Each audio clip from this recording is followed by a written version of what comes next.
back, everybody. I'm John. This is Elite Gamers United, and I hope you all enjoyed the rant. There's another one coming in a couple days.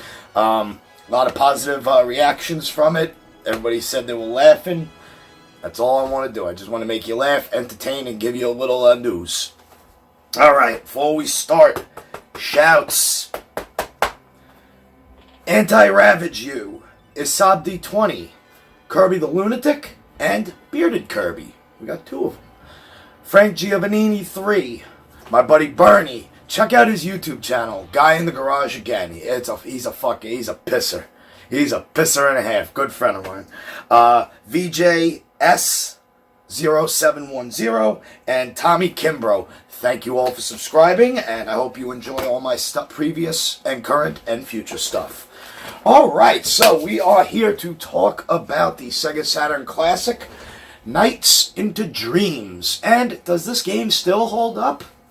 Well, the story, let's start with the story. First off, Nights into Dreams is about two kids, Elliot and Clarice, who more or less are tasked with saving the dream world from the dark nightmares and the nightmare and Riala, and all that bullshit. Anyway, it's good versus evil. Think of it as Sega's telling of A Nightmare on Elm Street, sorta. I mean, that's how I look at it. You know, the two kids in their dreams, they merge with knights, fight off nightmares, blah blah blah, the evil villains, etc., etc. The game, you're not playing this game for a heavy narrative, though the story is told through beautiful full motion video cutscenes, which yes, they are a little grainy, but whatever. So being that I mentioned it, let's start and talk about the visuals. Now this game has been remastered or been redone in HD on the computer. You can play it on Xbox, probably PlayStation Network as well. But we're talking about the Saturn's visuals, okay? The full motion videos, yes, they are a little grainy, but they're still beautiful, very nice, nicely rendered, nice looking cutscenes. Just get over the resolution and the graininess. The in-game visuals. Now, this game, if this game is an example of what a Sonic game could have looked like or been, let me tell you something. Sega dropped the ball. They dropped the ball heavy, alright? The character models, they look pretty nice. The Elliot and Clarice, because they're human, they're human figures. A little chunky, but that's not a big deal. The Knights model looks very, very good. The enemies, the bosses are huge, massive, well-designed. The game is just a cornucopia of beautiful colors, beautiful imagery, and scenery. The first level is one of the most wondrous levels I've ever played starting the game. It's beautiful. The characters themselves, they animate very well. This game pulls off transparencies, no problem. In the second stage in the forest, you'll see in the gameplay as it's playing, there's, when you hit a certain area, a fog rolls in. It is a beautiful special effect. When you destroy a boss, the explosion that occurs, beautiful, bright transparency. The game has wonderful lighting. It has just beautiful areas and worlds to explore. The game is a 3D semi-platformer. It's more of a timed race against the clock, but I'll get to the gameplay in a minute.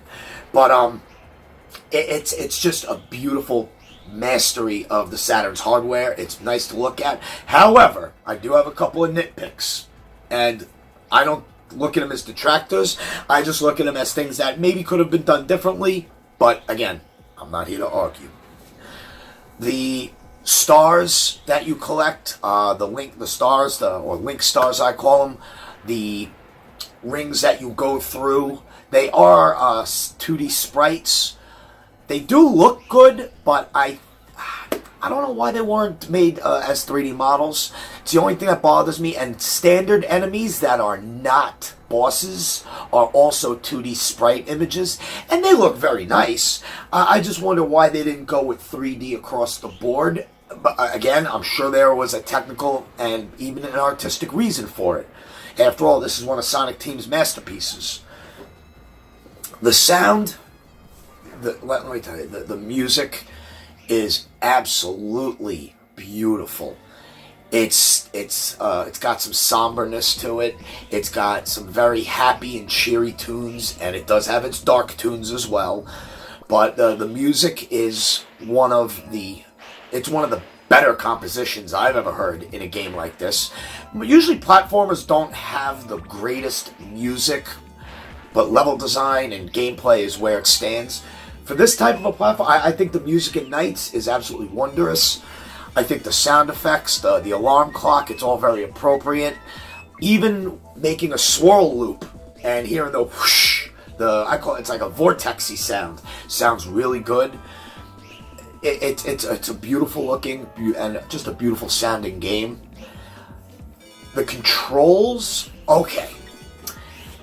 The controls, I was playing, when I captured the gameplay, I was just too lazy to be playing with the Saturn 3D controller, which was packaged with early versions of the game before they went with standard long box. This, obviously, you can tell is the precursor to the Dreamcast controller. But I'll tell you, playing with the regular Saturn Model 1 controller, my thumb was hurting. I should have been playing with this, and it makes controlling Nights so much easier and, believe it or not, so much better in general. Oh my god, I forgot about this. It's the game controls. It's very fluid. You're not going to be on the ground too much unless you run out of time or you get knocked. So you're not going to be on the ground much. You'll be floating and flying through the air in a 2D plane, being guided through a 3D environment. So it's somewhat 2.5D, the gameplay itself. I want to say, the controls, not that they're getting used to, but it takes getting used to for mastery and for being able to get the highest ranking in this game. It really uses just a couple of the buttons. The C button makes you do your dash, your jet forward faster and in a straight line. The triggers let you do like these little acrobatic-y stunts, but everything else, all your main movements are handled with your thumb, with the D-pad. You will figure out how to make nice figure eights, do V-falls, how to make loops. You'll figure out all these types of, especially when you get the streamer following you, when you fly through the streamer ring. The controls are perfect. I think the game controls really well.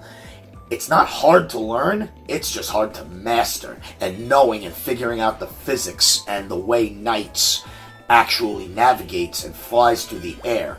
Once you get a good grip on the physics between dashing and looping and flying, it becomes a second nature and you will start getting A's and S rankings. I think the best rank I got was a B. Most people are going to get C because in the gameplay, you have to collect orbs, these blue orbs, 20 of them, to destroy the mares. The mare is like a giant orb that you got to put these orbs into. It's this giant flying fucking thing to destroy it. However, the game is all about combos. Every time you score points, kill an enemy, collect a star, go through a ring, that starts a combo. And you have 1 second, literally 1 full second, to keep your combo going. The way you get the S rankings is keep comboing high scores. Don't fly into the mare with the orbs. Collect as many orbs and keep flying through the area. I didn't do this. I was just playing just to play. That's how you're going to get the best ranking. And then you fly when you have like 100 orbs. Then you go into the main hub where you find Nights. And then it basically kills the mares that way. That's the way you're going to get the best rankings in this. The boss battles, every boss battle in this game is very unique. The first boss that I was fighting, you can damage him by doing loops and hitting him with the, when you close your loop, or you fly right into his face, grab him and throw him until his tail gets withered down to nothing. This game, yes, I'm not a big fan of games where you're fighting a clock, but this game, yes, being a race against time, but it never once felt like a burden. If anything, just looking at the visuals and watching Nights fly and glide through this beautiful world, this beautiful dream world, was an absolute beautiful pleasure and a half. It's a shame Sega was run by a bunch of idiots in the 90s, and it's a shame they thought of Saturn as not the future of Sega. I really wish I could go back and slap the shit out of some people in the management end of that company.